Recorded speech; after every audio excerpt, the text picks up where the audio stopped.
A confirmation about the audio, please, guys. If the audio is clear and available, kindly confirm. Thank you. We shall be starting in a couple of moments.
So, hello, a very good afternoon to all of you, and welcome to Baiju's Exam Prep IAS. Welcome to another session of Environment and Ecology, where we shall be proceeding ahead with the portion of biodiversity.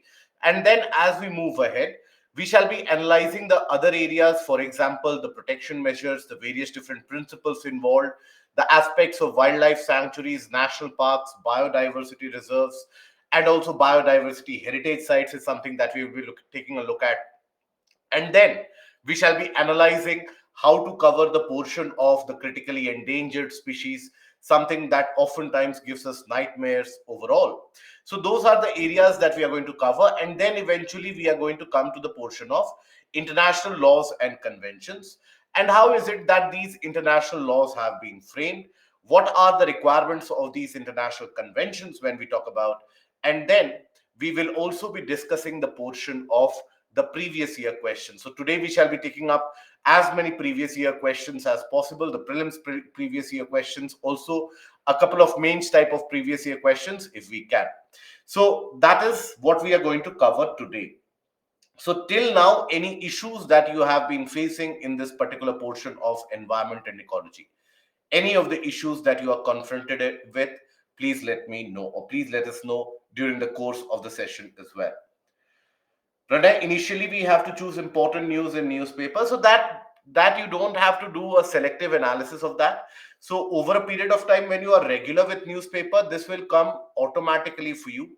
So when you have to take a look at the important news or the newspapers or the news articles rather, which are relevant for your exam, judge it on the basic parameters that if it is relevant for your piece of information today, tomorrow, and something which is going to be relevant after 1 year also, that is something that you have to choose. For example, let's suppose any key legislation which has been passed, so analysis of that legislation, the pros and cons, now that is something which will be important. Then for example, let's suppose economic growth rate figures have been released. Now those economic growth rate figures, now those won't be relevant 1 year down the line. So while you can take a look at the larger picture, you don't necessarily have to drool much over what are the growth figures, what are the various different rates of inflation, etc. So there you don't have to rote learn. Okay, so just follow that.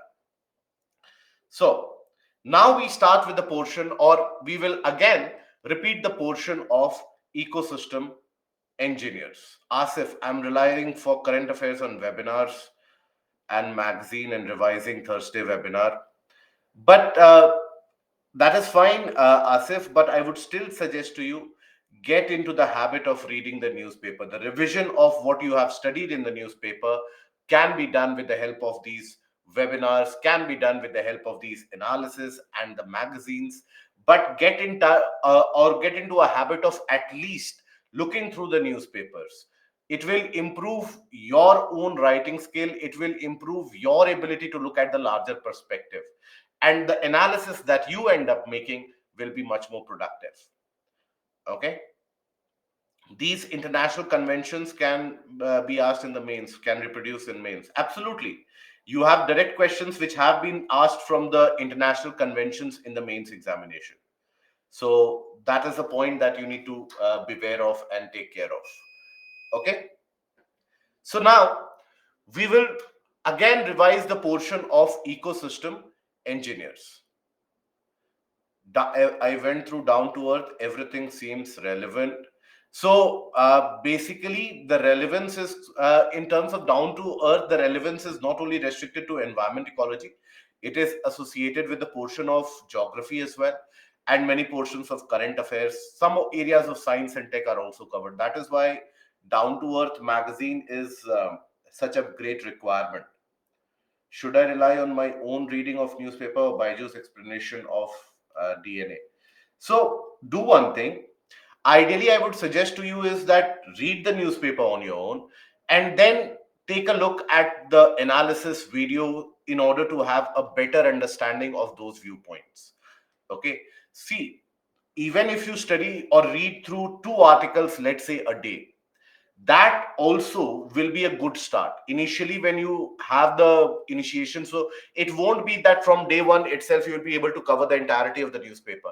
Initially try to have a target that you cover two articles at least a day, then three articles, then the entire editorial, and then you can always revise with the help of the analysis. So I think those are the questions, right? So now we come back to the topic. I only read books which Byju's provide and read Hindu newspaper and practice set. Should I listen to Hindu? If you are able to follow the portion of the Hindu newspaper and the books, and I hope you are able to revise the monthly magazines on a regular basis, so that would also more than suffice. Okay.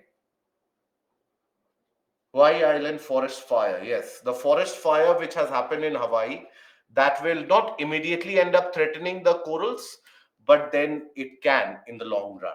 It will not immediately, because when you have wildfires running through settlement areas, so there are a lot of toxins which are also released in the process, and they eventually leach into the sea.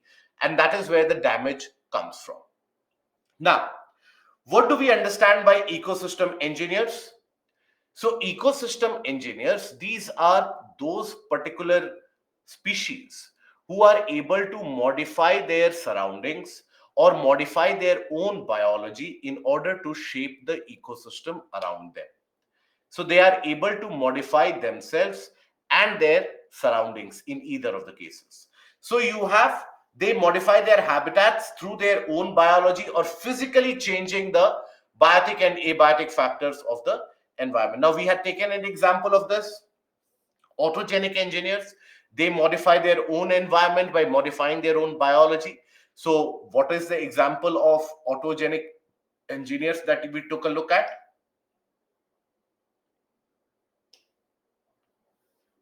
Can we recall? Autogenic engineers. They will be able to modify their own biology. So, here, for example, we can take the case of when we say autogenic,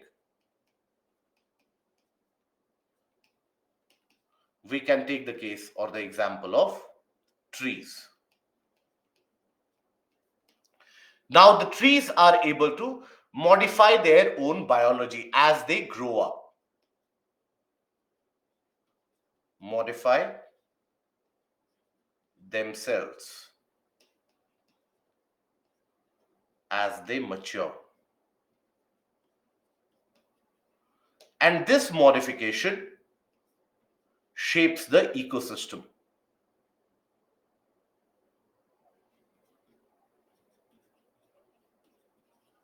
Shapes the ecosystem.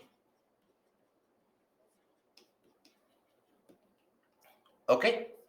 Then, here when we talk about these trees, here the example is very simple. So, when you have a small sapling of a plant, let's suppose you have a kind of a small sapling of a plant.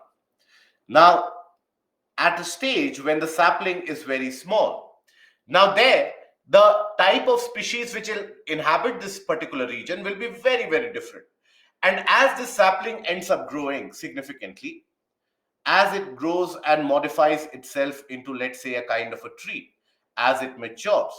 Now, in that case, the various different types of biological systems, the abiotic factors, the biotic factors, the entire ecosystem and environment around them, that changes. So the type of species which will inhabit this particular landscape will be very, very different than the type of species that you will find in the case of a tree. So it is modifying its own biology, and that is how the ecology around it is changing. So this will be the example of an autogenic uh, engineer, right? Autogenic ecosystem engineer. And allogenic engineers, they physically modify their environment. And there we have taken a look at beavers. Example, beavers. What do the beavers do? We have seen that the beavers are able to, they are able to dam the fresh water. So in any particular area, let's suppose you have a kind of a river system which is flowing. Now the beavers, now they do like fresh water, but at the time when they have to reproduce, when they require significant amount of nutrition and nourishment, and you require large amount of nutrient in the water, so fresh water generally doesn't have that much amount of nutrient count. So what they will do is they will build a dam.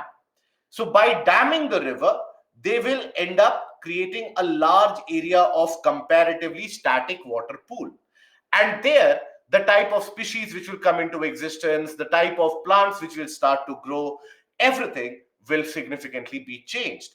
And the entire ecosystem in that area will experience a change. So beavers, they dam the flow of fresh water. Dam the flow of fresh water.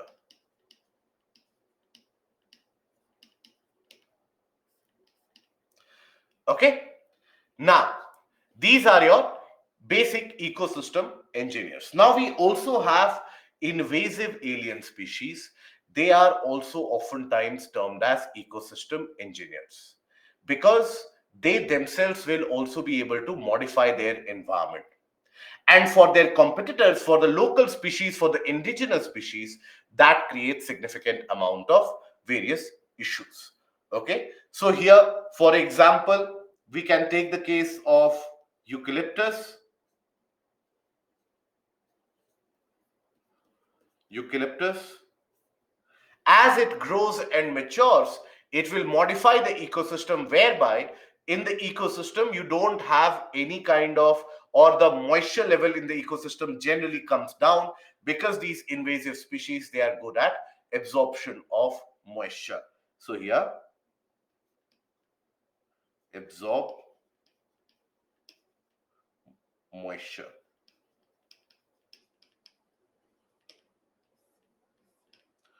Okay, make the area dry. That is how they can basically put a change to the ecosystem in which they are living. Now we come to the various different causes which leads to the loss of biodiversity in areas around us. How is it and why is it that we experience, or we are basically witnessing, a significant loss of biodiversity? So here, there are various different reasons for them. Now, we can basically categorize these reasons into certain particular classifications. So first is habitat loss and fragmentation and degradation of the habitat. Now let us understand each of them. So what do we mean when we say loss of habitat? So imagine, let's suppose you have a species which lives particularly in forests. Now, in those species, if you, let's suppose, if you have a particular species which lives in forest, and the forest is deforestation happens in that region, or the trees are cut. So obviously, the species in that case, they don't have any habitat to survive, right? So deforestation, construction activities. So that is something which is leading to encroachment in the natural habitats. And there you can always have natural factors, natural causes for habitat loss. That can be, for example, rise of seawater in certain cases. That can be categorized into rise of seawater or sea level. It can be even in the case, let's suppose, forest fires or volcanic activity, forest fires or volcanic activity. Okay, these will bring a significant loss of habitat in the natural scenario. Now, also unusual amount of flooding that can also bring or disrupt a habitat. Other than that, you also have the anthropogenic causes or the human induced factors. Anthropogenic. Now, these anthropogenic factors can include, yes, very good. Basically, let's suppose construction, construction activities. Let's suppose we talk about urbanization, deforestation, oil spills, good, pollution, right? So these can be, now in construction, you can have various different types of construction, right? In pollution also, you can account for various different types of pollution, which will, in a way, create a loss of habitat for the natural ecosystem. Then we have what is the fragmentation and degradation of the habitat. Now, what do we mean by fragmentation and degradation? Fragmentation basically means that the existing habitat or the existing biodiversity setup that is then broken into many smaller parts or subparts. So this is where the existing habitats get subdivided. And this happens due to generally the human based or human induced factors.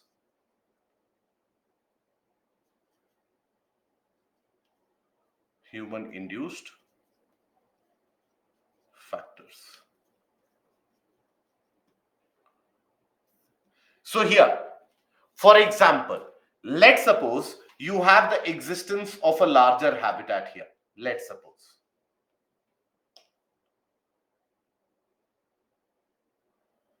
Narendra, the question either in air or from soil is something. Eucalyptus absorbs moisture from soil, Narendra. It generally creates the, now if you start absorbing moisture from the soil significantly, the soil will absorb moisture from the air, so it overall creates a dry condition. Okay, it is a cyclic process and it creates conditions which are very prone to droughts. So let's suppose you have a habitat, a large habitat. Now, a large habitat is very much required for species who have a bigger range of movement. So, for example, you have, let's suppose, tigers, let's suppose, even if you consider elephants, now they generally end up moving through a very large area. So, and they move through a large area because that is where they get their food, that is where they get access to water, that is where they get access to fresh grass, green grass, etc., depending upon the type of species that we are talking about. Now, if you have a construction activity which goes on, and if let's suppose there is a construction which goes on in a different manner here, if let's suppose you have constructed a highway, a railway, now in this case, look at the size of the habitat which is left. Now, that size of the habitat, now that is not enough for the accommodation of sufficient amount of species. So what it will lead to? Reduced aerial spread. Reduced aerial spread means greater amount of competition for the same amount of resources. So that can lead to, in a significant way, due to competition, lack of resources, the extinction of the species. Many of the species can be pushed to the verge of extinction because of that. So when we say fragmentation reduces the area available,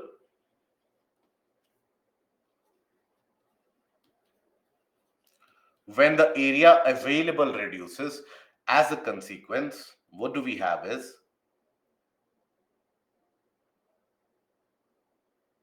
greater competition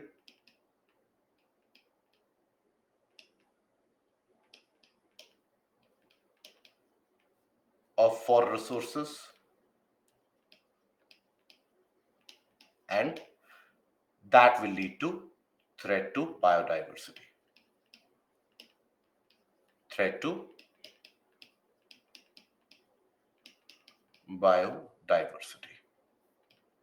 Okay, that is the resultant or the outcome of the fragmentation. Then we have the process of degradation. So when we say degradation, so degradation of a habitat means the quality of the existing habitat will also reduce. The quality of the existing habitat in order to produce the better quality of food, nutrients, etc., the wide variety of the sources of nourishment, everything that starts taking a hit. So this will degrade the existing quality of the habitat. The existing habitat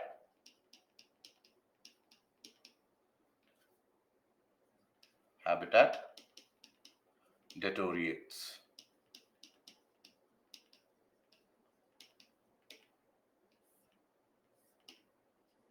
Okay. Now, here, this also, when you have a habitat loss, now where will the species go? In many of the cases, when you have habitat loss or the fragmentation of habitat or even the degradation of the existing habitat, the species, they have lesser area for their own survivability. They are oftentimes forced to find newer landscapes. So this is something which oftentimes instigates a significant man-animal conflict. And man-animal conflict is always detrimental because animals, they don't want to get in conflict with humans at all. Animals are, regardless of the various different misconceptions which prevail, but the animals, they are not interested in having human flesh, etc. So they don't want to venture into human territories or human areas because, understand, animals are as territorial as we are. Just like we don't like anybody coming into our territory, similarly is the case with them as well. And also, they also don't want to venture into a territory which has been marked by the other organism or the other animal. So that is where, deliberately or in a way of no other option left, they are forced to enter into human habitations, and that always leads to man animal conflict. Okay, so this leads to man animal conflict.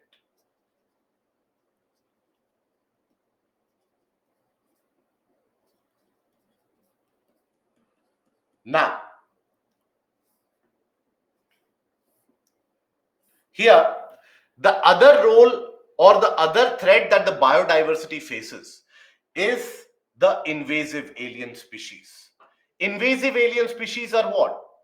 The species which are not naturally to be found in an area.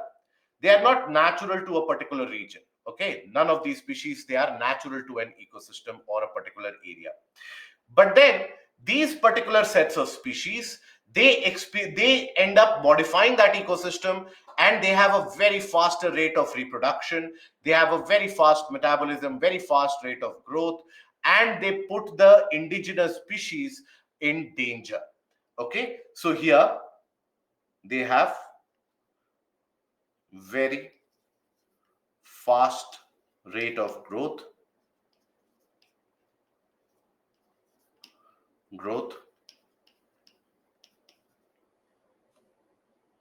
then British forcefully introduced invasive alien species. They did, but it is not as if that after the Britishers left, we have not been introducing them. Even after that, we have been introducing a lot of invasive alien species in our ecosystem. You have many of our urban areas where people import exotic species of, for example, turtles, and they import them, and when they start growing larger, then they cannot manage them anymore, so they openly leave them in the wild, and they simply release them in the wild. Now that causes a havoc in the local environment and ecosystem. Also, many of the ornamental plants that people get in, now those ornamental plants, people initially in few of the urban centers, they start importing them, and once it happens, then there is nothing stopping them. So it is not as if only the Britishers did all the wrong. They did the wrongs, but then we Indians, we have continued with those wrongs as well, and that is something we have to own up. So very fast rate of growth, outcompete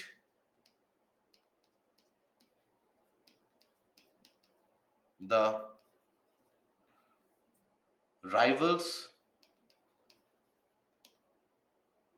for resources. Okay, they are more resilient to certain threats as well, and that is where the indigenous species, they get hampered and they get damaged. We have taken a look at few of the examples of invasive alien species, the examples of them. So you can have Lantana camara,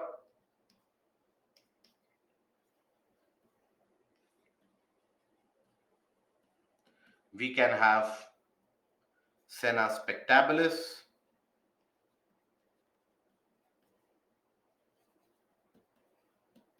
then you can have water hyacinth,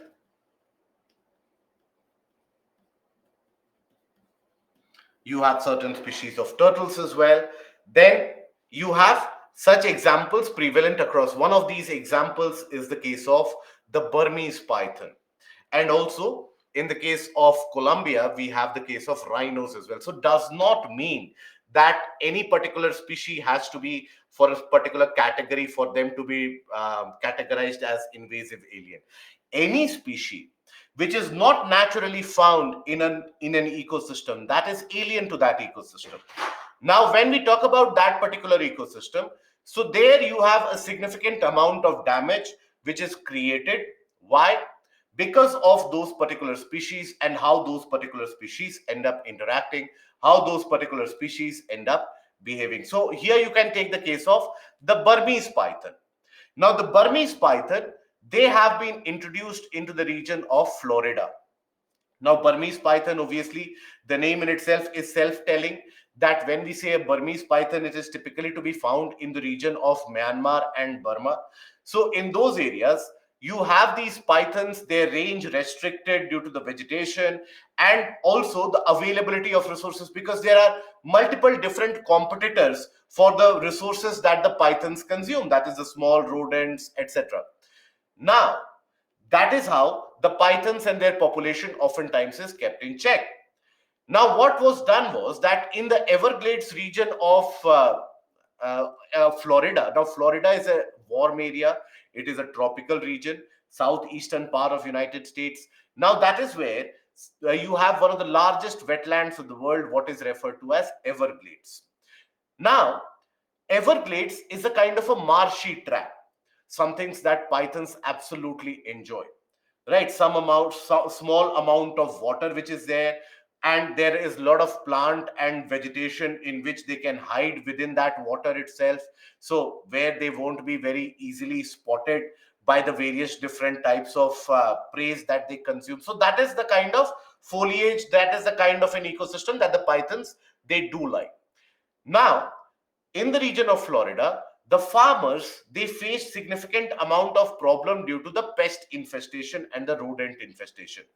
Now that pest and rodent infestation would cause them substantial amount of loss in terms of crop output. Now some bright individuals, they thought about a solution, that why don't we bring these Burmese pythons and we will introduce them into our ecosystem so that they will eat those rats and those mice and our crops will be safe.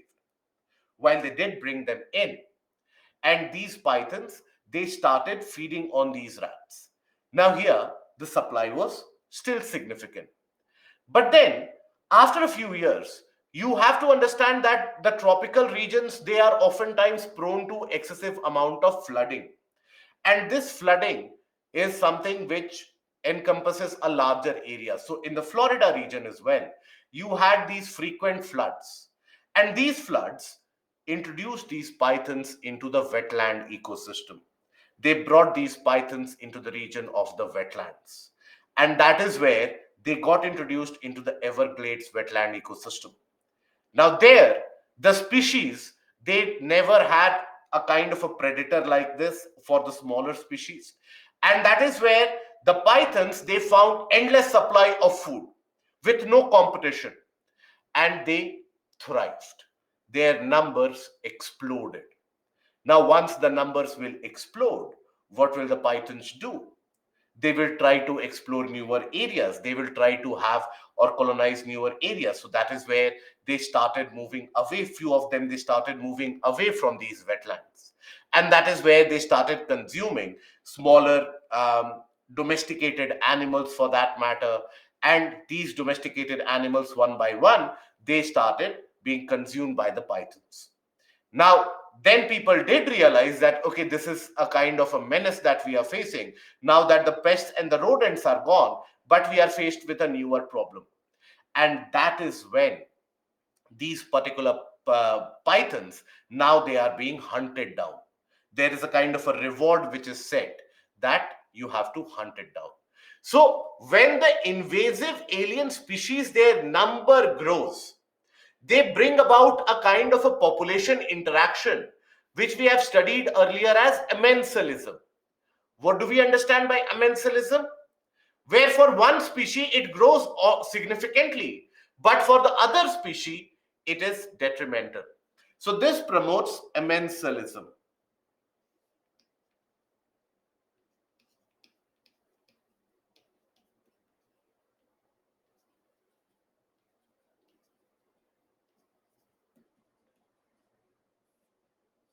Okay, they end up promoting amensalism.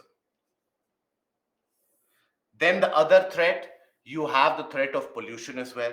Now, pollution can lead to the degradation of the habitat. It can lead to the degradation of the existing habitat.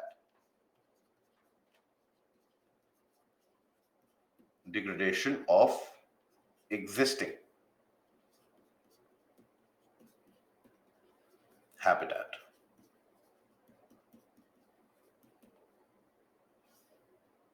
Okay. Then you have the impact of climate change. So, climate change will also lead to the changes in the ecosystem, to the habitat. The ecosystem, it might not be as productive anymore. A video is not hidden, my dear friend. There is no point of hiding the video. So you please refresh it. The video will automatically appear. Okay. Please understand that we are not having these live sessions to hide the video from you. So you can refresh it and you can always get the video availability. So when you have the degradation of the existing habitat, so that can always impact the food chain, food network, also the energy pyramid, the amount of food which is available. So then when we say climate change also brings about the similar change. For example, rise of seawater. For example, it can also bring about changes in the freshwater ecosystem. It can make certain ecosystems much more saline. It can lead to significant repeated drought formations, due to which the underground species or the species, burrowing species, they get impacted. So they also change the existing habitats.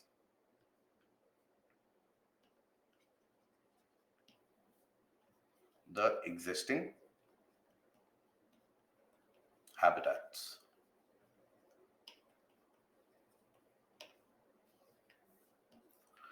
Then we have the diseases. So diseases also, they claim large amount of biodiversity in one swipe. So here we can take the example of the CDV. That is, you also, by the way, have certain diseases which can impact a large scale, or which can end up creating a large scale coral bleaching also. Okay, so that is also a real term possibility, that you have certain diseases which can initiate or induce large scale coral bleaching. So here, when we talk about the diseases, you can talk about those factors also. Example we will take of canine distemper virus.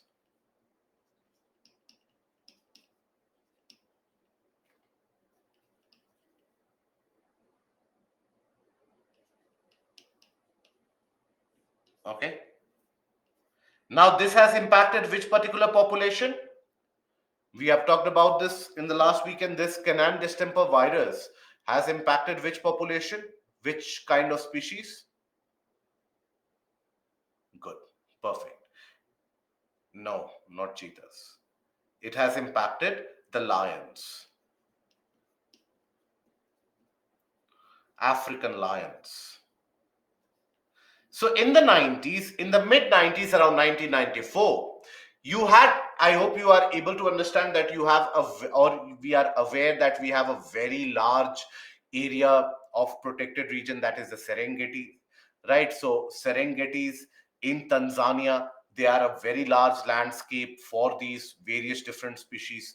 So there you had around 1,000 lions which perished at one go because of this canine distemper virus. So imagine in a smaller landscape, if 1,000 lions they perish in one go, what will be left of the biodiversity? So you can have the example of the Tanzania or the in the region of Serengeti,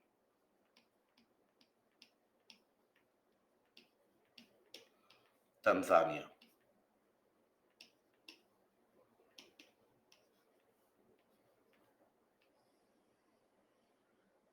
Okay. So that is where you had a large scale impact because of these viruses.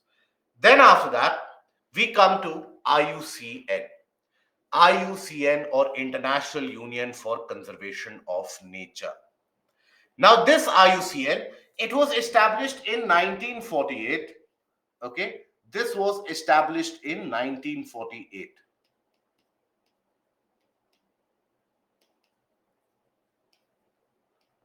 In 1948 in France.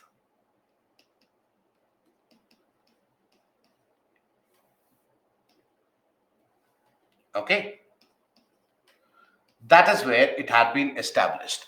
Now, here, this IUCN has consistently been involved in the activities in the various different processes, movements, mass awareness campaigns, etc. Anything associated with the conservation of nature has been something that the IUCN has been linked with. So that is where the IUCN not only has it been a very ardent advocate for the natural and the nature conservation, but over a period of time since 1964 onwards, it has been releasing what is referred to as the red book or the red list.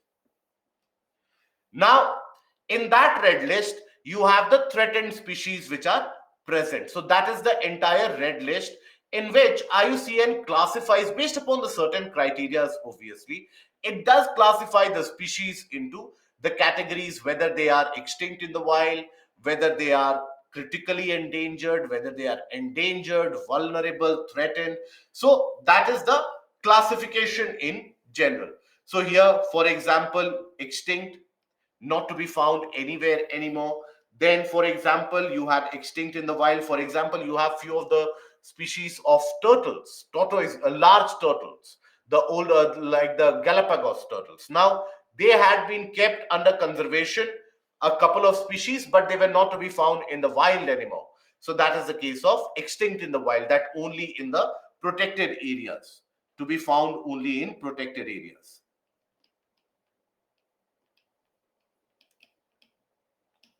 only under conservation.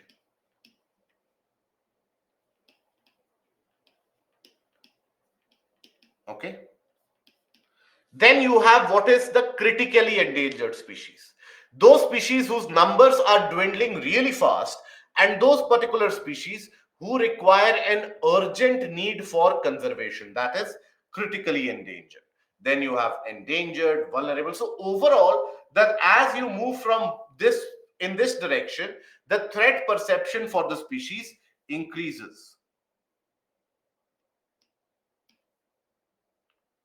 Perception for species increases.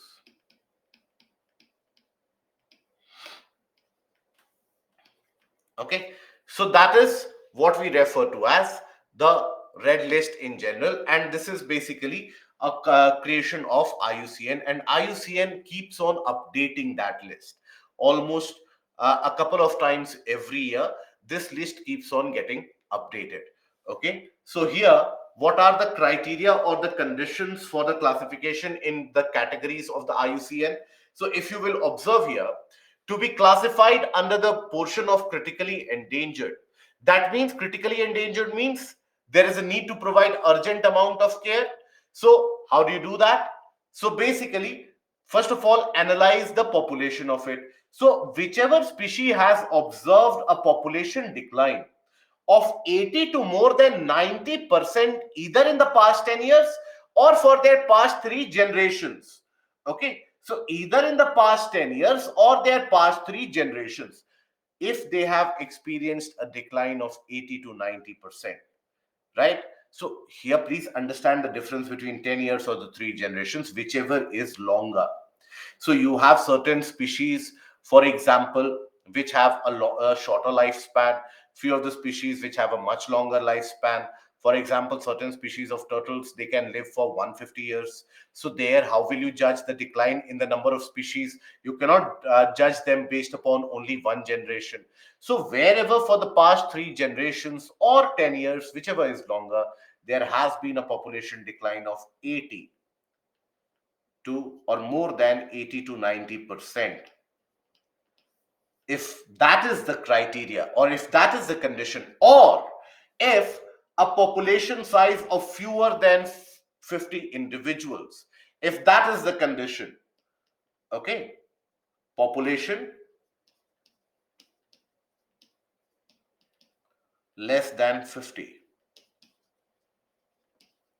or let's suppose there is a complete movement of, or a complete, let's suppose, end of a habitat where they are surviving, complete degradation or extinction of the habitat in either of these categories. Or let's suppose you have certain species where the reproduction is not happening because of climate change, because of the conditions that they have been faced with, the various fragmentation of habitat. Let's suppose they are experiencing the stress and the reproduction is not happening anymore.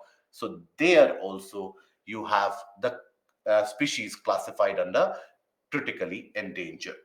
Okay, so this is one of the highest alert or the threat levels that is raised. Then you have endangered similarly, where the population size has been, or the population reduction has been around 50 to 70%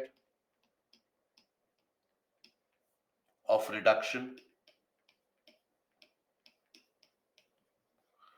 Okay, again in the same time period, either in the past 10 years or for the past 3 generations, and where you have lesser than 250 individuals or any other factor involved, there you will have the species being classified as endangered. Then you have the vulnerable species. Vulnerable, where a population decline of 30 to 50% over the past 10 years, fewer than 1000 individuals or any other factor. So that is how the classification is done. And frequently, the species, their categorization is changed from one to another depending upon their population, depending upon the threat perception, and depending upon what are the changes in their ecosystems or their natural numbers that they are experiencing. For example, if you take the case of snow leopards. Now, snow leopards,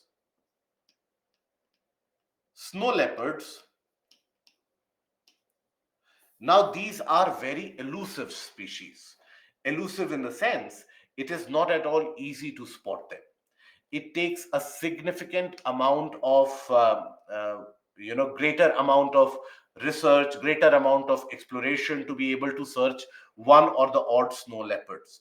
Also because of the for example, when you consider the camouflage of their skin and the backdrop that they live in icy cold regions, there also it isn't easy to spot them at all.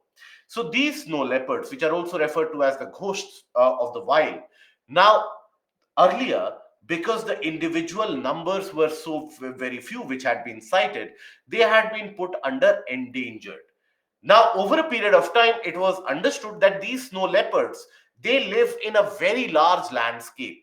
From the region, right from the area of Arunachal in the northeastern portion, to the extent of northwestern portion of the Himalayas, to the extent of the Central Asian mountains. So in that entire territory, in that entire region, you have significant amount of snow leopards, which, so once it was understood that their range is very large, now then it was also extrapolated to the fact that their numbers would also be significant, so they were then relegated to vulnerable. So that is how very frequently their positioning is changed. Now here, animals are listed in this red list, plants are listed in this red list, some birds are listed, marine species are listed, amphibians are listed, even fungal species, few of the fungi, they are also listed to be endangered.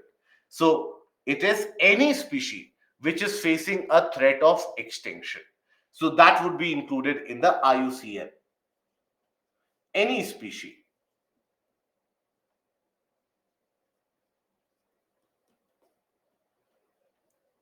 facing a threat or declining population. Because the preconceived notion that majority of the candidates have is that when they talk about, let's say, these lists, now because they have heard about that, okay, Namdafa flying squirrel, pygmy hawks, etc., so always they think that it is only the animals which are put in IUCN list, and that is where the ambition also comes in. That is where also the ambition comes in few of the candidates, that we will end up learning the entire IUCN list. Now that is an ambition that I would ask you, I would rather suggest you to keep it in holds, keep it in tracks, because understand that this list, the number of species which are there are significantly immense. For example, I'll show you what was the status as of this year as replied in the parliament. So 73 species in India are critically endangered. Now these include 9 species of mammals, 18 species of birds, 26 species of reptiles, 20 amphibians. So this is present only in India, right? So it is up from 47 as compared to 2011. Why? Because there has been significant amount of increased competition, significant amount of degradation, and also fragmentation of habitat. So always advisable that if you have to utilize your time to the maximum proportion, please don't end up learning these species at get-go. So always try to find out the species which have been mentioned in the portion of current affairs. Only those portions should be looked at. You cannot have a goal for you yourself that I will learn and keep track of all the 73 species. Let's suppose you are able to memorize. Let's suppose you have put in 1 month of your time, and at the end of 1 month, you are able to memorize, let's suppose, all the 73 species. What after that? Now, there also, it is not a guarantee or a given thing that UPSC will ask you that where the species is found. You need to be able to keep track of which are the areas that they are found in, which are the types of biodiversity that they rely upon. So you also have to keep a track of their natural cycles, etc. So it is too humongous a task that you will set for yourself, which you will never be able to achieve. So always for the IUCN list, please only rely on the current affairs. What are the various species which have been in discussion in relevance for the past 12 to 18 months? That will be more than sufficient. Now, IUCN also played a fundamental role in the creation of certain international conventions. For example, the Ramsar Convention on Wetlands, which we have seen, World Heritage Convention, Convention on International Trade in Endangered Species, that is CITES, which we will take a look into, and CBD, which is the Convention on Biological Diversity. Both these conventions will take a detailed look into. Now, in 1980, IUCN published the World Conservation Strategy. Now, this entire slide is relevant for your prelims.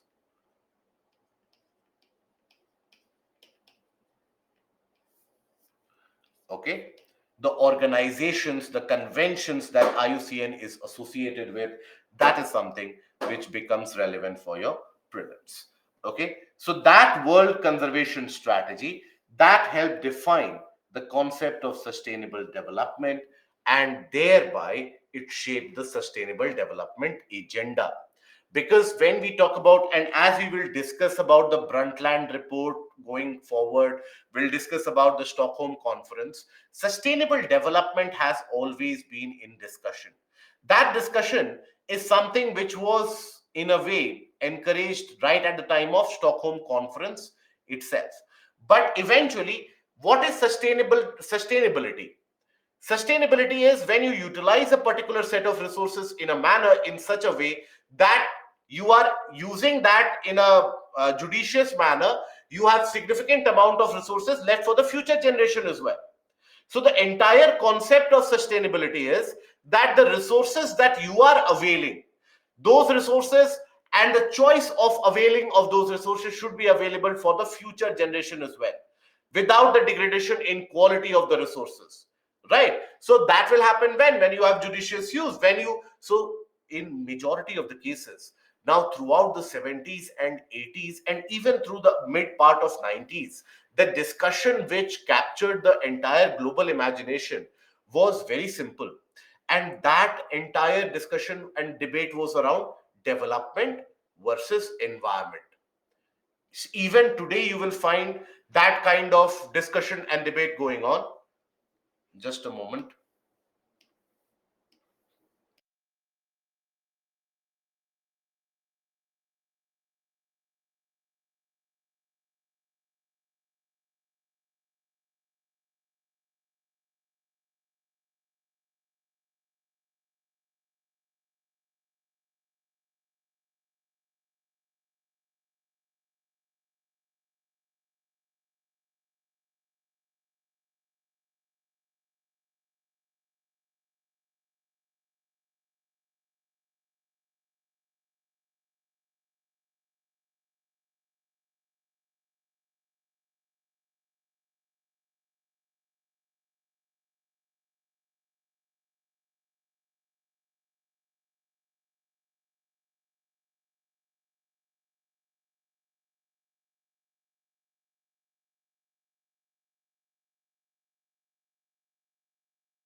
Okay, minor announcement for you guys.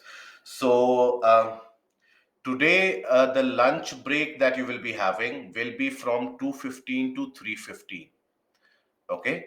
So the timing for the lunch break today will be from 2:15 to 3:15. This is again for your information. So that is and before that, obviously, I never make you sit for more than 1.5 hours. So I'll take a short break sometime in between and before that, so that you are able to re-energize yourself. But the lunch break will be from 2:15 to 3:15. Okay. So now, after this, here, when we talk about and as we continue our discussion here, so basically, Gulam, previous para can't understand. So, this paragraph are you talking about?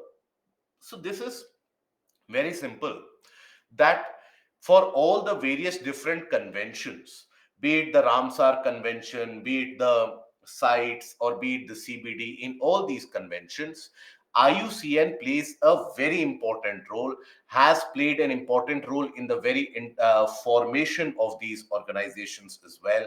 In, for example, in CBD, in the various different frameworks that CBD prepares, in the various different updates that CBD brings about, and also the very creation of that had required a substantial role by the IUCN to be played. Okay, what is role for conversation? It is convention, my dear friend. It is not conversation. It is conventions. So you have international conventions. So establishment of conventions will come to it. For each one of them in this module itself, we will come to it. What is a convention, etc. Okay, so establishing a convention is when you have many different members, they get together, and these different members, after getting together, let's suppose they take a decision, or in a way they come across a scenario of how to create a conservation strategy, what is the threats that they face. So all this data is something which is present with the IUCN regularly carries out the various different studies. It regularly commissions various different scientific studies and findings, so it is able to furnish that. Okay. Convention means practice. Convention is a different thing. It is more or less, yes, but then when we talk about convention, it is not exactly a practice. It is coming together of different parties where they come together, or they strive for the attainment of a larger goal. So that is their aim. Okay. Now, here in 1980, the IUCN was very instrumental in the publishing of the World Conservation Strategy. No, Asif, it is after convention that a protocol comes. So convention is followed by a protocol. We'll come to that, don't worry. So this is instrumental, important for the concept of sustainability. Because when we talk about sustainability, one of the biggest threats and damages which have been caused in the name of economic development has been the damage which has been created to the natural ecosystem. And due to that damage to the natural ecosystem, that is where you have significant number of species, and significant number of species in the sense when we talk about, let's suppose, the when we talk about the various species living in forests, etc., many of them have faced extinction because their habitat has been completely destroyed and damaged. So that is also a category here. So that is the role played by IUCN. So these are few of the critically endangered species in India, but always I would suggest that do look, follow the current affairs,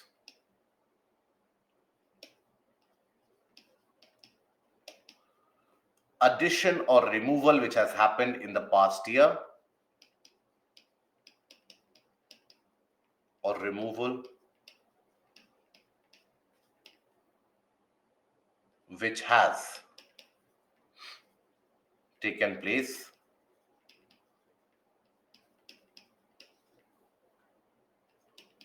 in the past year. Please keep a track of only this. That will be enough for you. Now, when you take a look at the critically endangered species, let's suppose anywhere in India, it is not only sufficient to rectify and mug up only their needs. So any new additions or removal which have happened in the past year, so there you also need to be investigating the regions where they are to be found. Regions where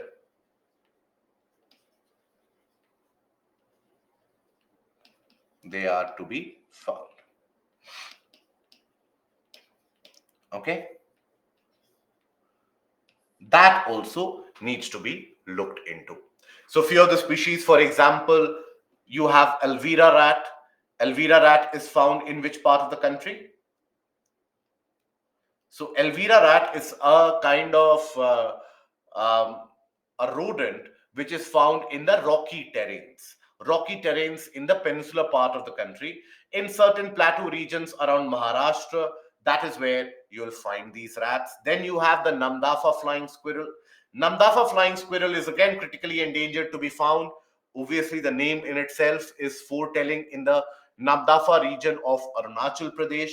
Now, Namdafa is also a tiger reserve. That is also a region where you have sufficient amount of tigers now.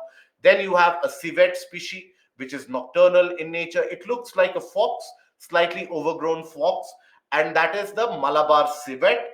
Now, then you have the rhinos, the Sumatran rhinos, the Javan rhinos, Pondicherry shark. So these are few of the critically endangered. There are much more than that as well. As you can see, mammals, birds, reptiles, all of them are included, but there is no point ratifying and rote learning all of them. Okay. Now we come to the portion of biodiversity hotspots. So when you encounter the term hotspots, what is the meaning of that? Any place or any region where there is a frequency of, or there is a greater frequency or a greater repetition of an event, that is a hotspot. So biodiversity hotspot, these are the areas where the biodiversity is significantly rich. And not only that, you also have a significant amount of threat that these biodiversities they face. It is not only about the greater amount of biodiversity which is present, but also those areas where the threats are very, very high. That is what is regarded as the biodiversity hotspot. So, for example, any region to be regarded as a biodiversity hotspot needs to fulfill two basic criteria. Two basic conditions need to be met. Only then you can declare a region as a biodiversity hotspot. So, first of all, they need to contain at least 1500 species of vascular plants found nowhere else on the earth. That is, 1500 species of vascular plants should be endemic. Endemic means something which is to be found in that area, not to be found anywhere else. That is what is referred to as the endemic species. Then, what do we mean by vascular plants, by the way? I understand that few of us, we are experts in science here. So, what do we understand by vascular plants? No, not local plants. So, I hope we are aware that, yes, Ankit, good. Where you have the presence of xylem and phloem, right? The presence of xylem and phloem.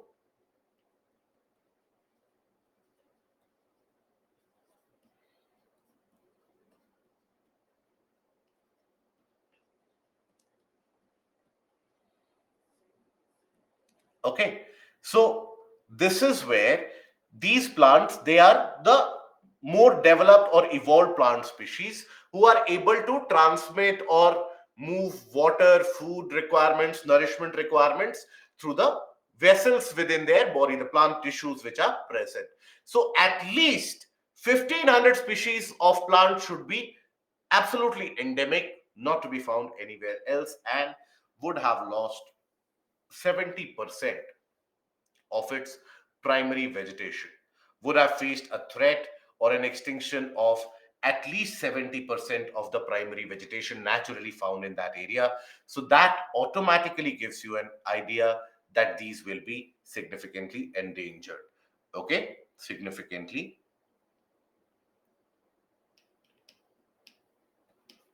significant amount of threat.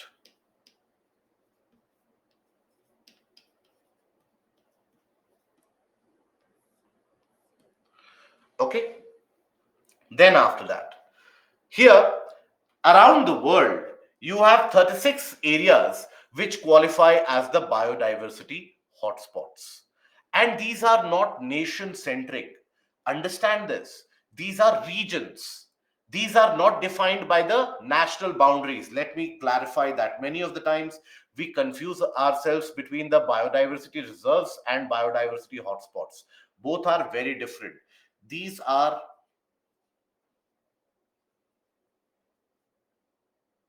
independent of national boundaries. Okay, these are region specific.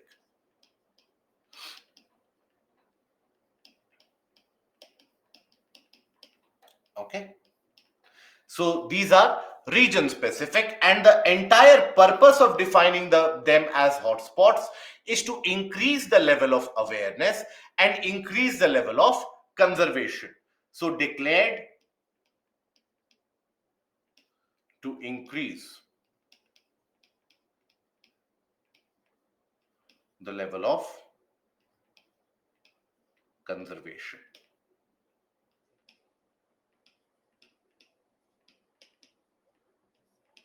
Okay, and also awareness. When the awareness will increase, only then the conservation strategies will work. Okay, so and also awareness. So that is what we understand by this biodiversity hotspot. So they represent around 2.4% of the Earth's land surface. So understand this. They will represent a very small area in areal spread across the entirety of the planet. These hotspot regions are not very large, but look at the amount of diversity that is included in that 2.4% of the Earth's land. So you have close to around 43% of the bird, mammal, reptilian, and the amphibian species. They are endemic to this 2.4%. Okay, so around 43% of that is endemic in 2.4. Now here, let us develop a concept further. Let us, and I hope we are aware how intricately linked this subject is with the portion of geography. Now, because I see many of the faces who have covered the portion of geography. So here, when I talk about the region of the tropics,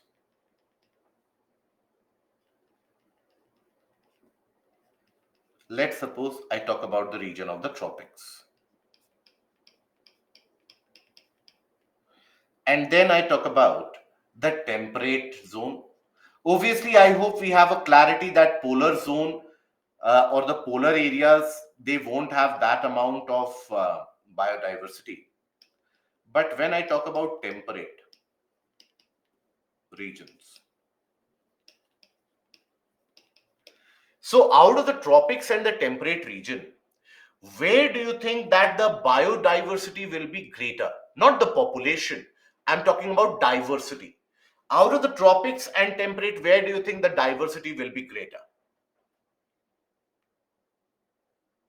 Good, Saurabh. Pranay, correct. Good. No. Yes. Ankit, Gulam, correct. Now, can you think of the reason why? So basically, the diversity will always be greater in the tropics. Eventually, the population is also greater, but diversity is always higher. Is higher. High amount of rainfall. But within the tropics, you also have areas of dry conditions. So think about it. Why is it that the diversity is higher? Apply your logic, guys. Temperature, okay. That is a good factor. Then here, more suitable conditions, okay. That we can interlink with the portion of temperature itself. No, grassland will be present in temperate areas itself. Grassland and even the forest, you have the temperate evergreen forest also which are present. So it is not as if forest will only be present in the tropics. So let us take a look at the reasons. Why is it that we have a greater biodiversity in the tropical region? So the reasons for them,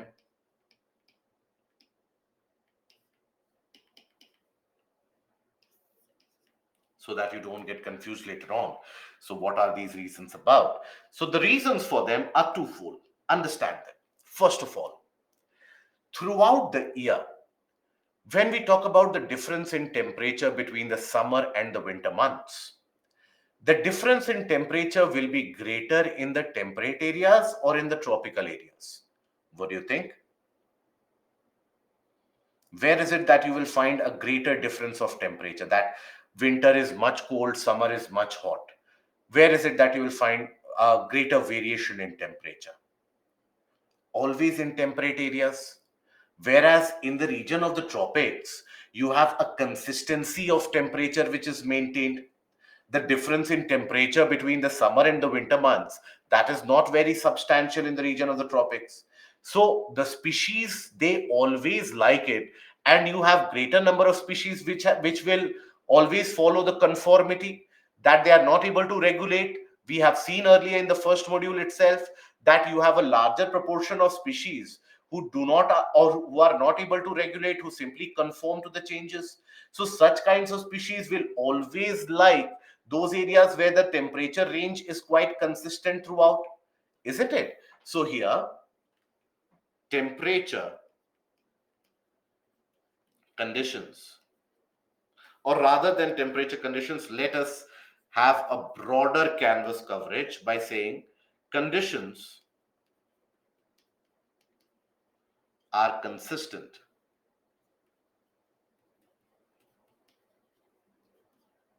throughout the year.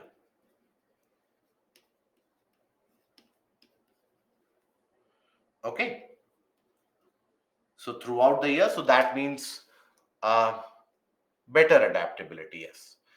Not only low diurnal range, but also not only about diurnal range, but also about the annual range of temperature. So it is in both aspects. So I hope you are able to understand how this will impact the biodiversity. So if the temperature variation is less, so the species who are not having a greater amount of thermal tolerance, they will be able to survive pretty well. Now, after that, another reason. Now we do know that the planet goes through the various after every few thousand years. The planet does go through various events of freezing and melting. Now that is what we refer to as the ice age and the interglacial period. Now, whenever the planet goes through an ice age, for example, whenever the planet encounters an ice age, it is the temperate areas which are completely covered in ice. Almost much of the temperate areas, they will be significantly covered in ice. They will be frozen. Whereas the tropics, they remain ice free. So while they will experience a rise and fall in sea levels between these ice ages, but not in terms of the conditions won't be changing very drastically. So even when we consider the historical aspect, so those regions where the conditions have remained consistent for thousands and thousands of years, obviously it is in those areas that you will observe or experience greater amount of diversity. I hope this is understood. So the tropics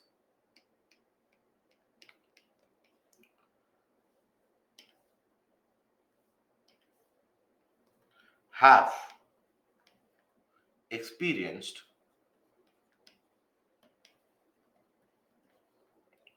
a consistency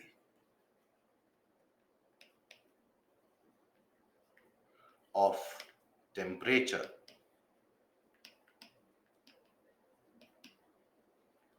and other conditions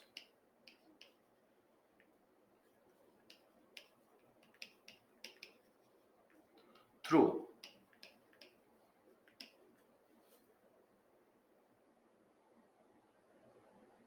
the history.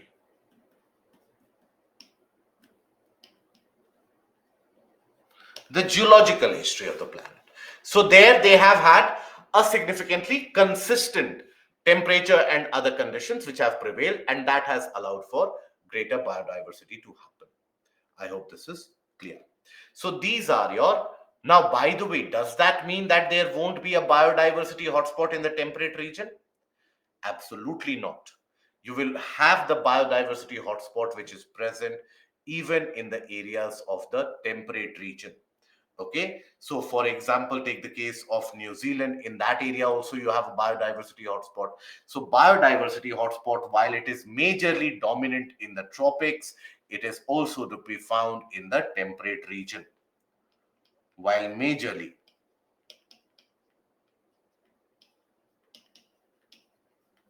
being dominant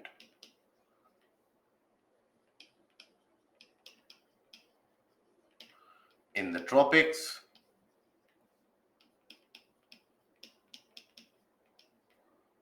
is also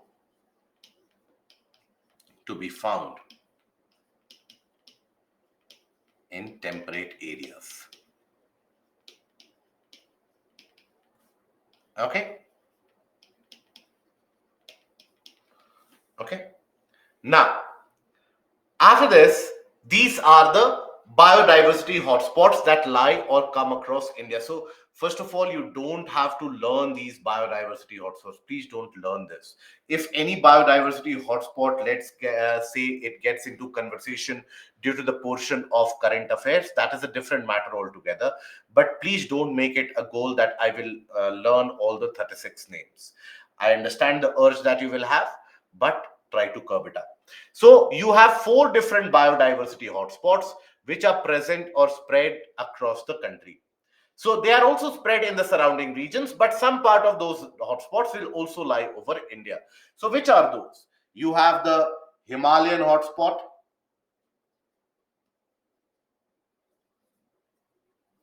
Himalayan hotspot.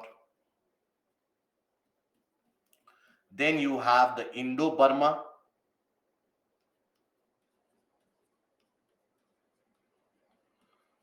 Then you have,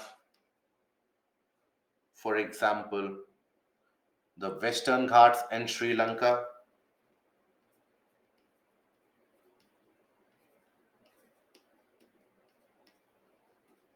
And then you will have the Sundaland.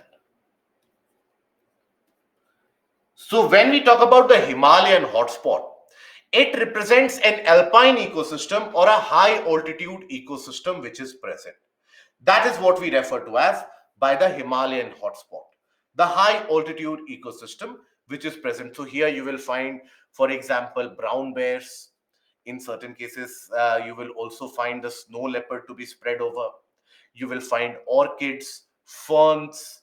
These are the species that you will call lichens. In large variety, you will find lichens, greater diversity of them.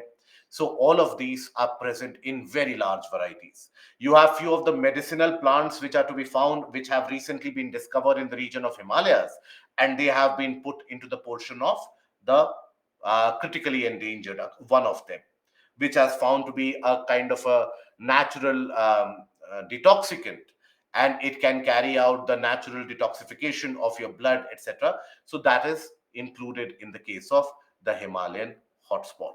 So this is where you have the high altitude hotspot.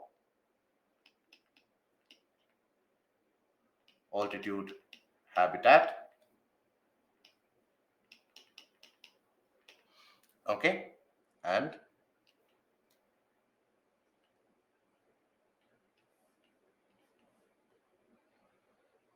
critical plants, ferns, then lichens, orchids, etc. Then when we consider the Indo-Burma hotspot, now Indo-Burma hotspot is a densely forested ecosystem. So you have many of the species which migrate and come back within that particular ecosystem, many of the species. So that is a densely, so here also, in the case of densely forested ecosystem, which is the kind of species that start to dominate, you will have the bird species, the arboreal species, right? And also many different types of monkeys. Then you have the many different types of apes, etc. So that is what is a dominant factor in this particular region as well. Okay. Rhino is also to be found there, but rhino traditionally, rhino traditionally would be spread. If I can show you the entire regional spread, at one point of time, we had the entire rhino stretch from here till here. This was the entire range of rhinos. And because they like the marshy conditions of Terai, that is what they would favor. But due to the deforestation, the massive deforestation which has happened, there is a fragmentation of that which has happened. So in some areas here it has been restricted.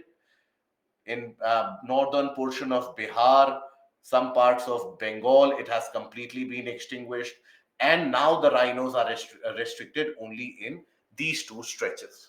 For example, you have the Katagnia Ghat Wildlife, then you have the Tarai Elephant Reserve, the latest one addition to the elephant reserve that has got some rhinos. So the immediate or the eventual aim is to increase these rhino range areas. Okay. Macaques are also found in large quantities. In the case of macaques, will be found in the region of Indo-Burma and also in the case of Western Ghats and Sri Lanka. By the way, in this year's, whenever I don't know how many of you are interested in appearing for forest services. Ideally, you should be. It is a very good service to join. It is a very nice role to play in the case of. So you will be taken care of by the Ministry of Environment, Forest and Climate Change. And in the interview for the IFOS examination, these questions, these types of questions are oftentimes asked, that which are the areas where you will find greater amount of ape species or macaques, where is it that you will find the hornbills. So hornbills, I hope we are able to understand what are hornbills. These are the species of birds, and they are typically to be found in the region of Western Ghats, right? Yes. Is it similar to UPSC, the forest services? So you apply along with UPSC. You apply it along with the same form. Is the form is the same. It is first you have to check your eligibility, whether you are eligible, and then after that, the prelims examination is the same. The cutoff for the prelims for forest is much higher, around 10 to 15 marks, or sometimes even more than that. That is, so if the prelims cutoff goes for civil services, it goes at 85. For the forest services, it will be somewhere in the range of 98 to 102. So if you score that, then the mains examination is where you will have to choose two different options, but very basic and simple questions are asked. Very basic and simple questions are asked. Okay. Yes, Nagaland, the Hornbill Festival is there. Yes. So then you have the Western Ghats and Sri Lanka. This is also a densely forested ecosystem. There also you have the. Okay, is the video available for everyone? Kakashan, you have twice raised this doubt, and for both the times, I'm telling you, there is no issue with the video for the rest of them. Either you are keeping it on mute and simply typing it up, that, okay, let's see what happens. But then, if you are attentive, please refresh. There is no video which is hidden. Okay? It is only after that confirmation that I ever proceed in the session. So then, Western Ghats and Sri Lanka, this is also a dense forest ecosystem. Dense forest ecosystem. And here also, the same kind of species diversity that you find in the region of Indo-Burma, it is in this area where the population, the diversity in terms of reptiles, for example, here near the region of Mangalore, you have one of the world's largest cobra protected area, where you have a particular protected area only for Indian species for cobra. So there, the amount of reptiles that you find in this area, anybody who has visited either of these, you would, or if you live in these areas, you would always attest to the fact that the number of reptiles and their sheer diversity is so very huge because of the ideal conditions which are present. You have forest ecosystem. So as a dense forest, in the dense forest, what will you have? Lot of various different leaves, etc., which will keep on falling. So as a result of that, you will have a lot of insects. Wherever you have a lot of insects, you will have rodents which will start coming in, that is rats, mice, etc., frogs. Now these are the ones which serve as the ideal food for many of the smaller snakes, the non-venomous snakes. And these non-venomous snakes, in many of the cases, they are consumed by the larger species such as the cobra. Cobra, I hope we are aware, can consume the other snakes as well. And that is something that they prey upon. Now, then you have the Sundaland. Sundaland hotspot in India. Now, even though it spreads over to the region of Indonesia and these South Asian regions as well, in India, it is restricted to the Great Nicobar region, not even Andaman. Great Nicobar region. It is here in the Great Nicobar region where you find significant amount of coral reefs, diversity in coral reefs. You will also find the dugong species that we have talked about quite frequently. So all those various species you find here. It is this Great Nicobar ecosystem which had faced where you have the entire project of developing the Great Nicobar project. Now that Great Nicobar project is deemed to be developed in the Nicobar Islands in order to develop a township, a kind of a strategic port for transshipment of goods, and also some of the power generation facilities, for example, defense facilities, an airport which can serve for the civilians as well as for the defense personnel. So that has hit a roadblock because the environmental clearance which has been provided, there have been questions raised that how clearance was provided so quickly, and in order to, so there was a stay which was imposed on that Great Nicobar project that it will damage the ecosystem there. So what did the government do? You have the Forest Conservation Amendment Bill of 2023. So that will, in a way, pave the way for creation of infrastructure in that area as well. So that is why the legislations which keep on getting passed, there is always a relevance for the examination. So then we will come over to the portion of the biodiversity heritage sites. We'll take a break before that. A 10 minutes break, I think, would suffice because we will take a lunch break at 2:15. So let's take a break for around 10 minutes and then we'll be back. I'll keep it at this slide. We'll take a break and then we'll be back. And after the break, we will try to discuss some of the PYQs there. Okay.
A confirmation about the audio, please, guys. If the audio is clear and available, kindly confirm the same. Thank you.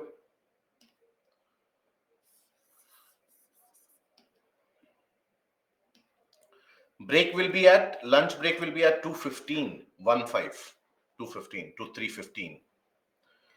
Okay. So now we move ahead with the aspect of the biodiversity heritage site. Now this is something which is India specific. Okay. This is not a biodiversity hotspot. This is not a biodiversity reserve. This is a different thing altogether. So this is again India specific.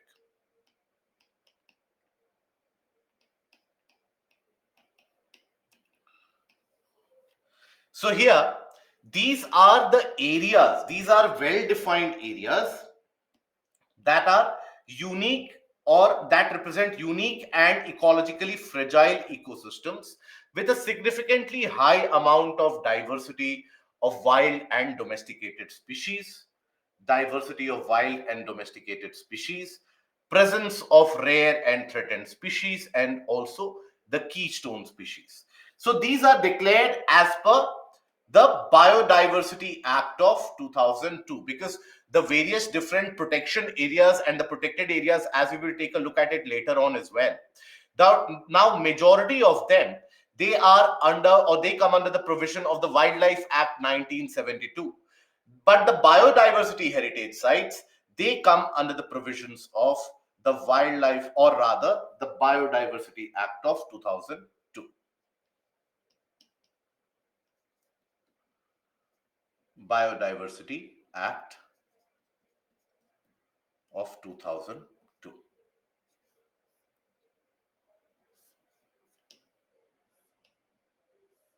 Okay, so that is included in this. So here they are provided as per the provisions of section 37(1) of the Biodiversity Act. And here understand, the state government is the one which will declare.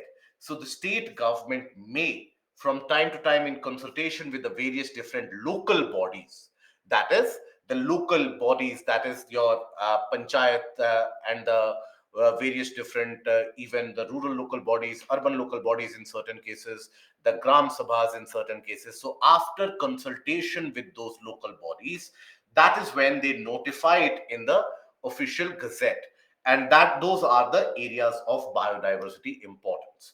So what are the characteristics as per which the biodiversity heritage sites are declared overall? So if you take a look at the characteristic, so areas which have the presence of natural, semi-natural, or even artificial habitats.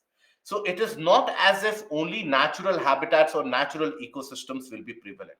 Those areas, for example, let's suppose, which have significant amount of natural diversity, and along with that, let's suppose there is also a significant presence of the human made or human cultural aspect for that. So all of those will come under the category. So they need to, that entire site needs to collectively house a large variety of living species. So areas where there is a large amount of domesticated biodiversity present, domesticated, okay, as well as representative agro ecosystems where this diversity is sustained by the ongoing agricultural practices. So you have the eco farming, the eco farming methodologies which are used. All of them will come under this category. So important cultural spaces like the sacred groves, right? Now sacred groves, they are present across the interior of the country, from Andhra Pradesh to Telangana to Jharkhand to Odisha to Chhattisgarh.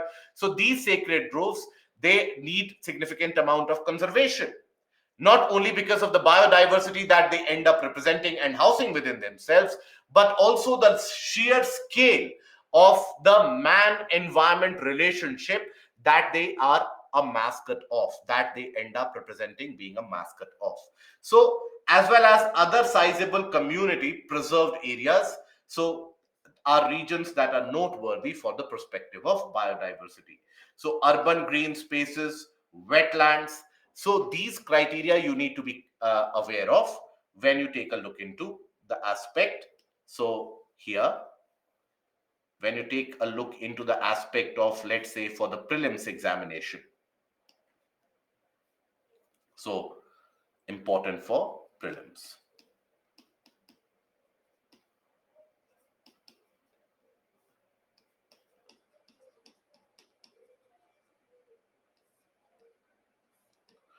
This is something which is relevant and important for your prelims examination, where you will be required to talk about that whether or a multi-statement kind of a question can be framed from here, that these are the conditions or only these areas can be fulfilled as or required as a biodiversity heritage site, etc. So those can be the conditions. Then, as much as possible, locations which are not earlier or protected or provided protection under the Wildlife Act.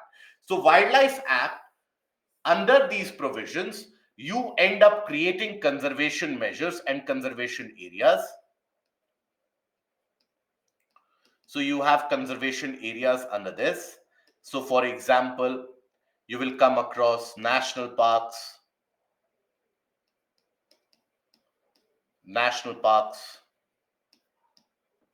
wildlife sanctuaries,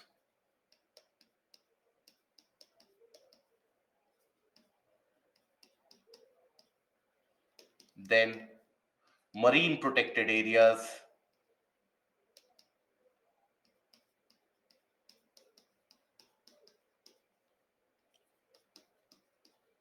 they will come under the ambit. So these are already going to provide you a kind of significant amount of conservation, and these are as per the provisions of the Wildlife Act. So already these areas are being protected. So those regions which are not protected by these, ideally the effort is that those areas should be brought under conservation. But then it is not a necessary requirement. It is not as if in an area which is lying under a national park, you cannot have a biodiversity heritage site. It can also happen. So areas where seasonal migrant animals can find aquatic or terrestrial habitats for feeding or nesting. So these can talk about, here you can talk about, let's say, urban wetlands, for example,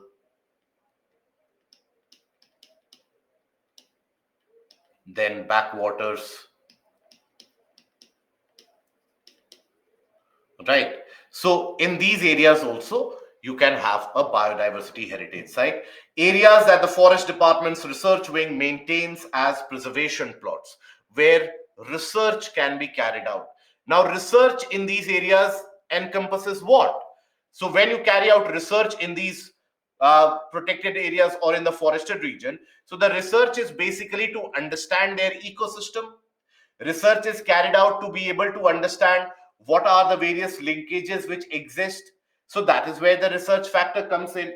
So those areas can also be included, and conservation zone for the medicinal plants. So example, you have the Nallur Tamarind Grove in Karnataka. It is situated in the outskirts of Bangalore, that is in the Devanahalli region of Bangalore. So it is popularly believed to be a relic of the Chola dynasty that ruled nearly 800 years ago. So this tamarind grove, here you have a large density of trees, and also along with that, this is the first biodiversity heritage site of our country. This is something which is important for your prelims again. Important for prelims.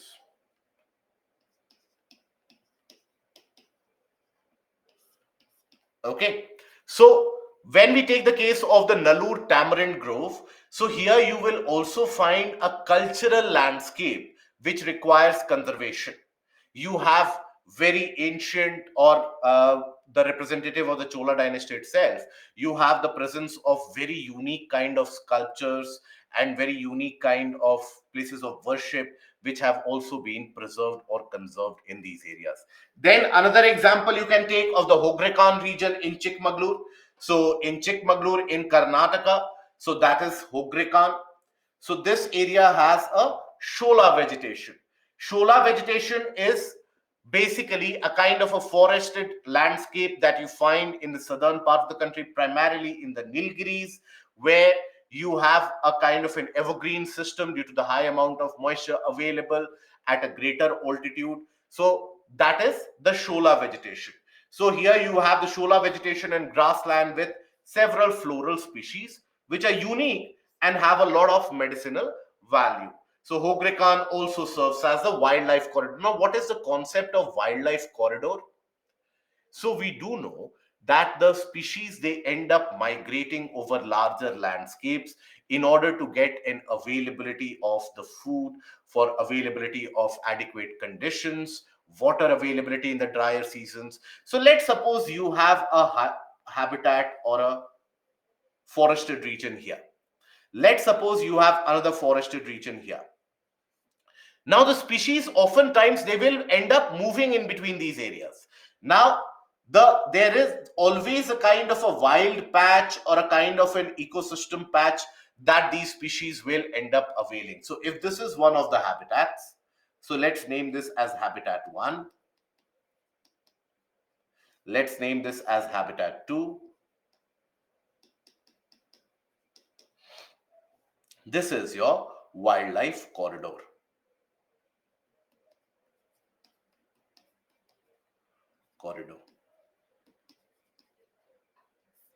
For the free movement of species from one region to another, so that they can have an extended range. It is when these wildlife corridors are further encroached upon by the anthropogenic activities, that is when the man-animal conflict is the highest. It is in these wildlife corridors that you will experience here.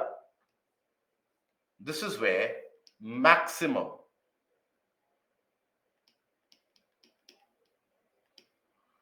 man-animal conflict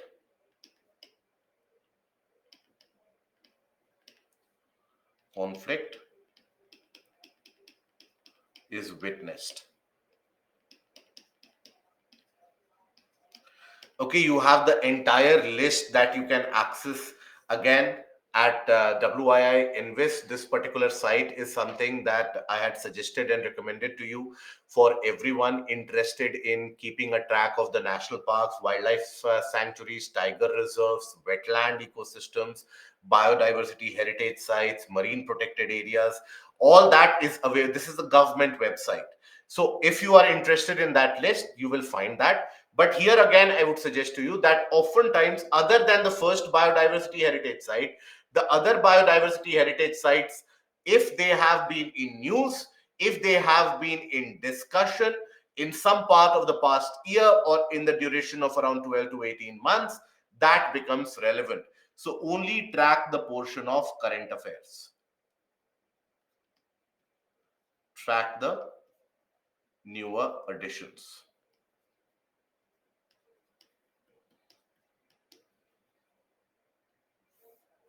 and the regions where they are present. Okay, regions where you'll find them.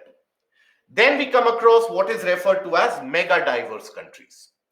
Now, this again stems from the fact of, or from the need of an urgency of conservation to be carried on. So when we talk about a country and a biodiversity, so we already have a biodiversity hotspot which raises awareness for conservation. But there is a problem when it comes to the conservation with biodiversity hotspot. The problem or the issue which arises is that, for example, let's consider Indo-Burma landscape, Indo-Burma hotspot. Now, in the Indo-Burma hotspot, that encompasses two countries, right? Now, multiple different countries or terrains are covered in this. So, there is no fixed accountability that who will carry out conservation, who will be accountable for conservation. It can also happen, for example, let's suppose there is a significant amount of poaching of elephants in that region.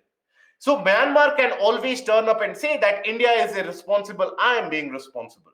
And India can also turn up and say, look, we are taking care with adequate measures. It is Myanmar, and on the side of Myanmar where there is an increased amount of stress. So that can always come up.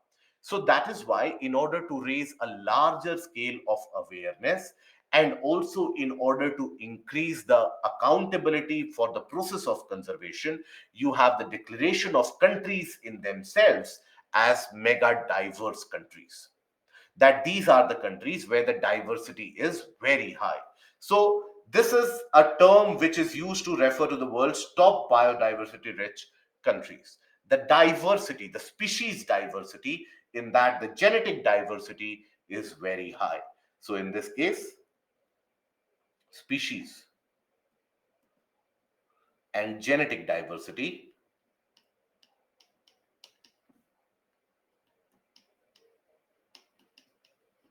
is very high.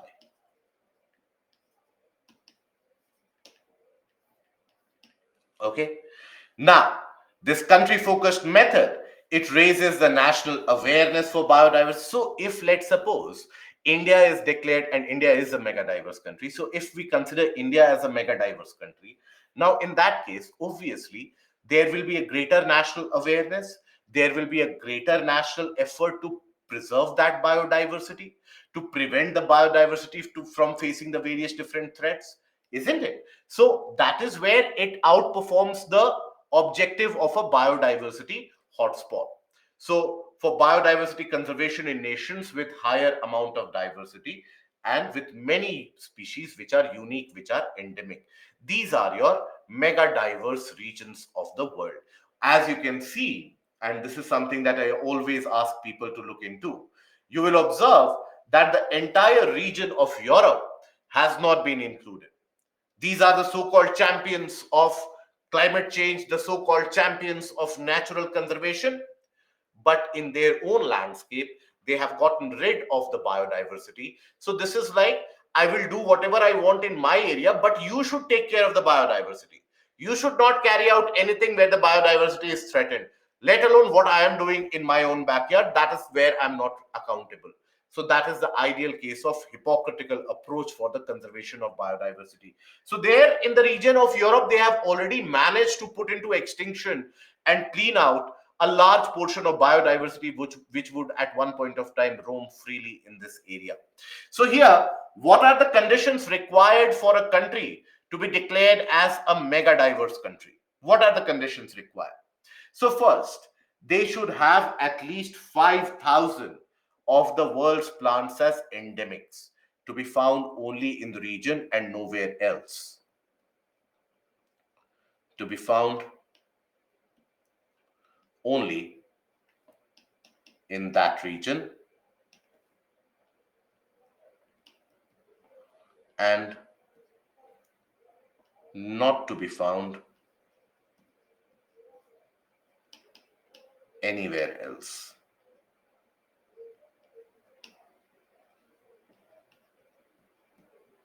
Okay. They need to have a marine ecosystem within its borders. So if you have a marine ecosystem, obviously the amount of diversity, the amount of functionality within the ecosystems that you can have, that will be significantly greater. So this is an important portion. All the criterias are relevant for your prelims. Important for prelims.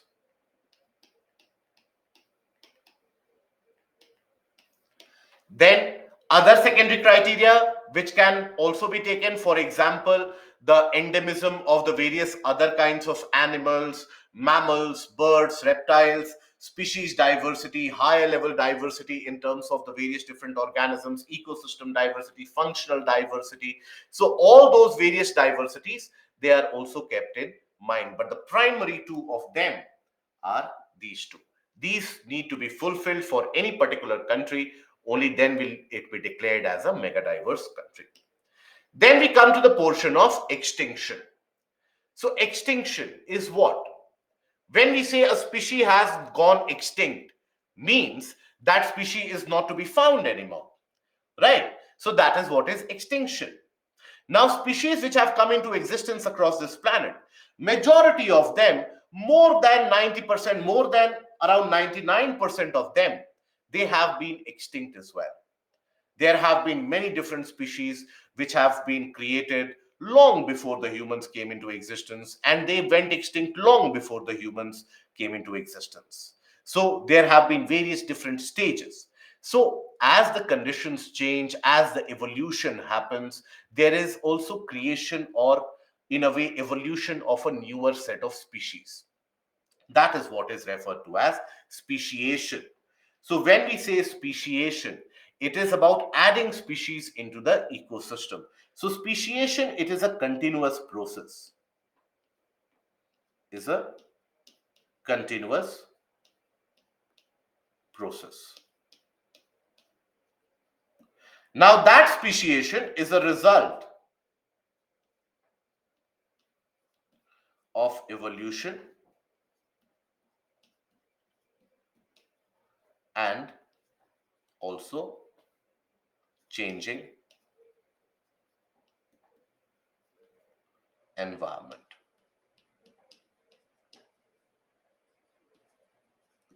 So that is where you have many of the new species which get created, which do come into existence. So over the history of the earth, so when we talk about the existence of or biodiversity at any particular point of time, it is a direct correlation between the speciation, the rate of speciation, and the rate of extinction. That how many newer species are coming into existence and how many of the older species they are going extinct.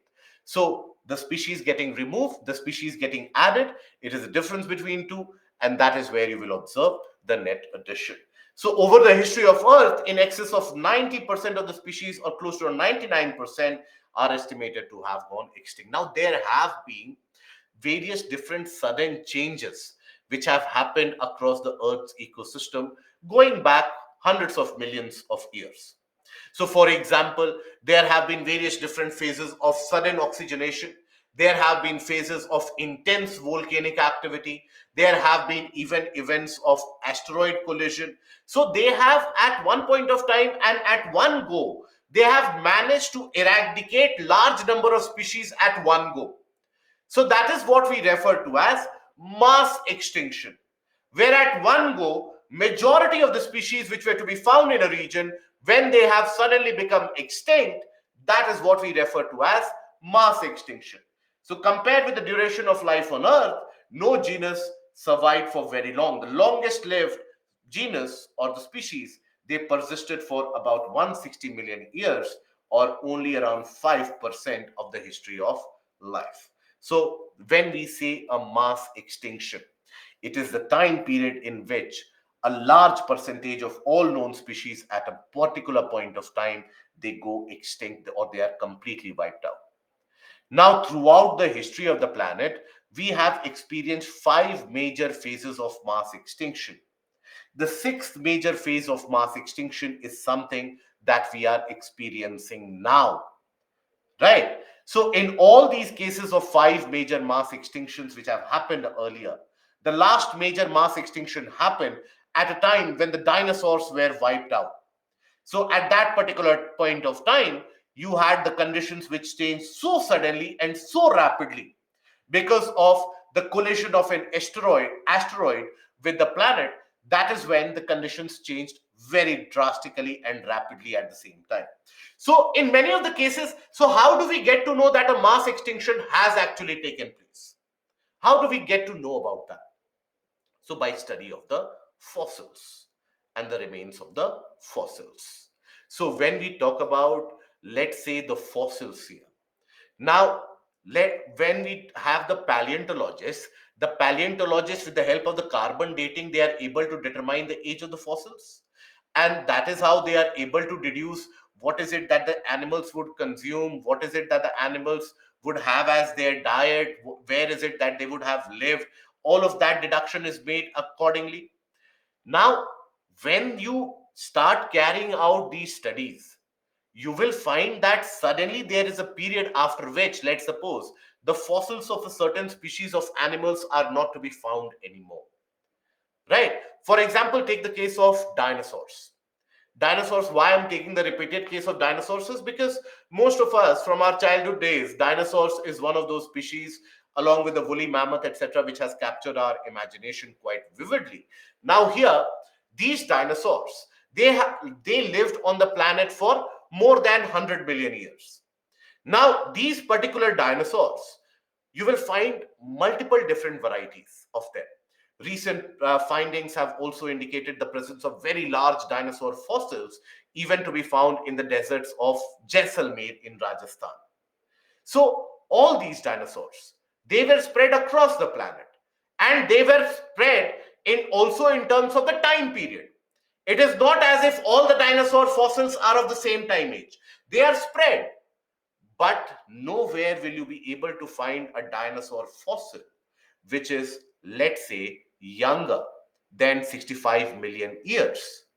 So then, once you study these fossils, you can come to the conclusion that around 65 million years back, the dinosaurs would have gone extinct. If the dinosaurs would have lived after 65 or even after that, we would have found their fossils somewhere or the other. So there is no fossil to be found. That means they have gone extinct. So you have various different phases of mass extinction. In many of the cases, we don't know the reasons why that mass extinction happened. We can only take a guess. So the first major mass extinction which happened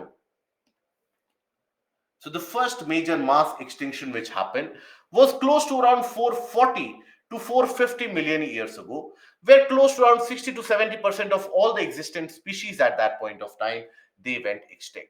The possible reason? Continental drift. And continental drift means the continents have simply changed their position. And when they have changed their position, there will be a substantial amount of climate change. So, due to lack of adaptability, and obviously, the adaptability factor has also evolved with the passage and the period of time, where now you have many species who are able to adapt in a much better way. So, that adaptability, due to reduction or the reduced amount of adaptability, many of these species they have been found to go extinct. Then you had the second major mass extinction, which was almost around 70-75 million years later. And this mass extinction happened close to around 375 million years ago.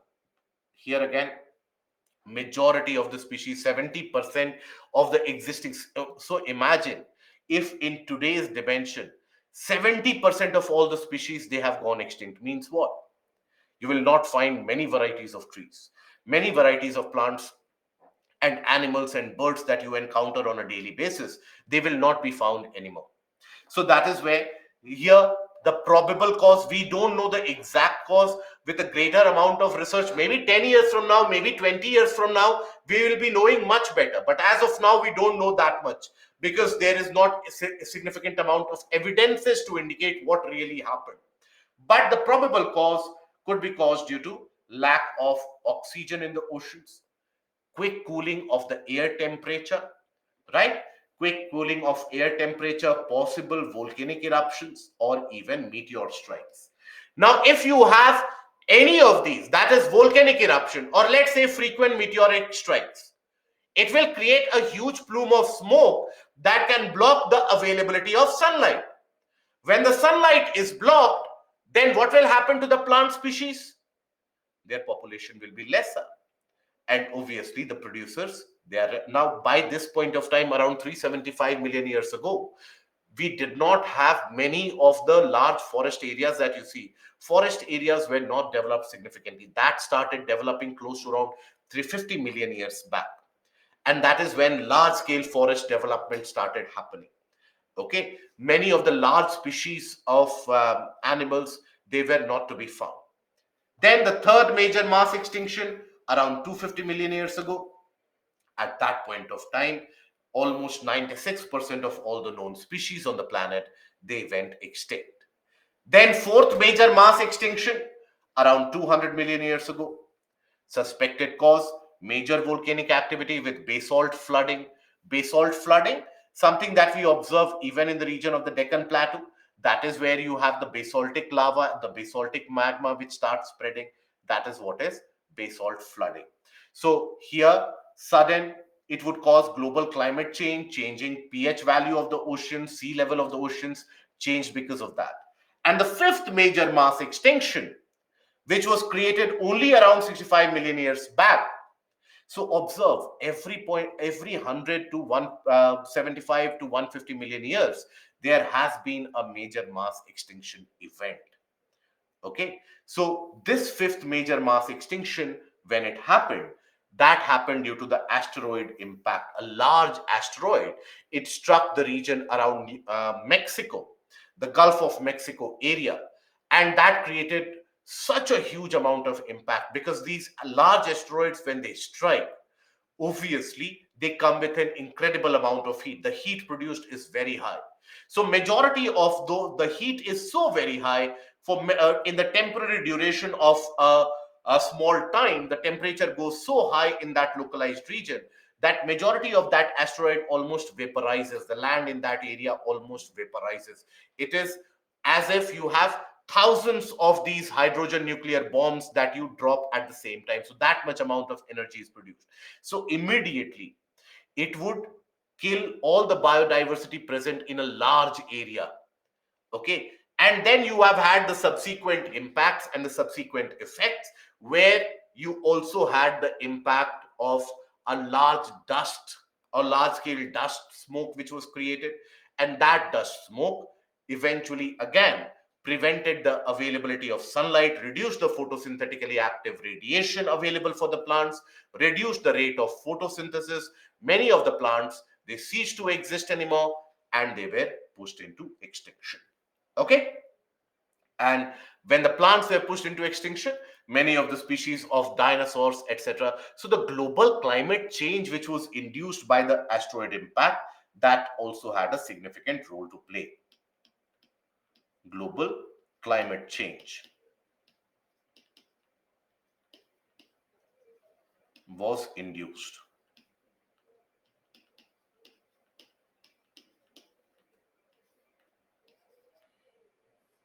Okay. Now, you have, however, the presence of one of the species which has managed to survive all the various different phases of extinction. And that is what is referred to as a tardigrade or water bear. Now, it is microscopic in size. Right. So once we got to know that it is one of the species which is very, very old. So what did we do? What did we try to do? Immediately we try to kill it. That let's see how it dies, so that we understand that why it survived. So we have even managed to send this species as an experimental basis into space. There also it managed to survive. How? Because this has got a unique ability to shut down all the various different biological activities and processes that it encounters. Whenever it encounters a tough outside surrounding, it can close all the bodily requirements and still manage to survive.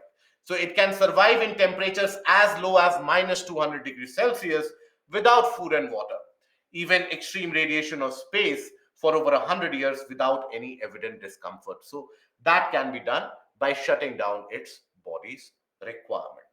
Now, presently, we are going through a phase which is referred to as the sixth mass extinction.